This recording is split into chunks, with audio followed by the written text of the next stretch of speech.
बातमी येते नांदेडच्या हदगावमधून. हदगाव पंचायत समिती यांच्या वतीने दिनांक 10/1/2025 रोजी हदगाव हिमायतनगर मतदारसंघाचे आमदार बाबूराव कदम कोळीकर यांच्या अध्यक्षतेखाली 125 ग्रामपंचायतीचा पाणी टंचाई आढावा बैठक व आमसभा आयोजित करण्यात आली होती. त्या पाणी टंचाई आढावा बैठकीमध्ये हातपंप नादुरुस्ती, विहीर, बोर या विषयावर अनेक प्रश्न उपस्थित झाले आहेत. आमसभेमध्ये जनतेच्या प्रश्नावर आमदार बाबूराव कदम कोळीकर यांनी अधिकारी कर्मचारी यांना मात्र धारेवर धरले.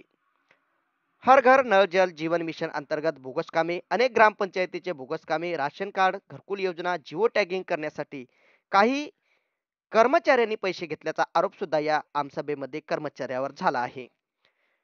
माझ्या कार्यकाळात कामचुकार अधिकारी व कर्मचाऱ्यांची मात्र गय केली जाणार नाही. आमदार बाबूराव कदम कोहळकर यांनी अधिकारी कर्मचाऱ्यांना खडे बोल सुनावले आहेत. महा 24 तास न्यूज साठी मारुती काकडे, हदगाव. काय प्रश्न उपस्थित झाले, काय वाटतं? अनेक प्रश्न मोठ्या प्रमाणात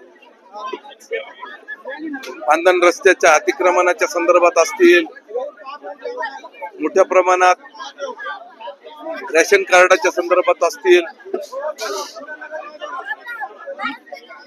अनेक वॉटर ग्रीड योजनेच्या कामाच्या संदर्भात असतील, त्याचबरोबर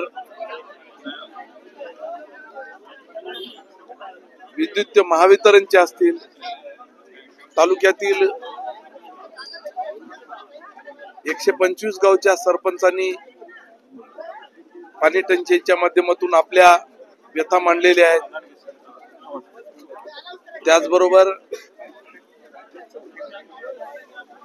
गावातल्या काही समस्या असतील, काही आरोग्याचे प्रश्न उपस्थित केले. सर्वांगीण प्रश्न या जनता दरबार, पाणी टंचाई आणि आमसभा यांच्या माध्यमातून उपस्थित केले.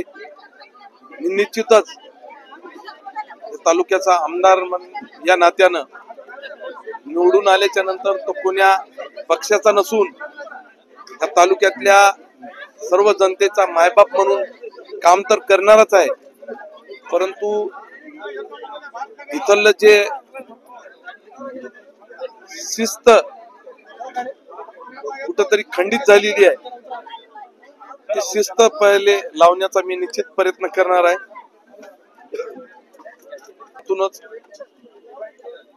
दर 3 महिन्याला जनता दरबार घेऊन जे ग्रामसेवक किंवा जे तालुकास्तरीय जे अधिकारी गैरहजर असतील, आम्ही उद्या त्याची ते छाननी करून आणि जे गैरहजर आहेत त्यांना नोटीस देऊन त्यांचा खुलासा मागून त्यांच्या पुढील कारवाई करू.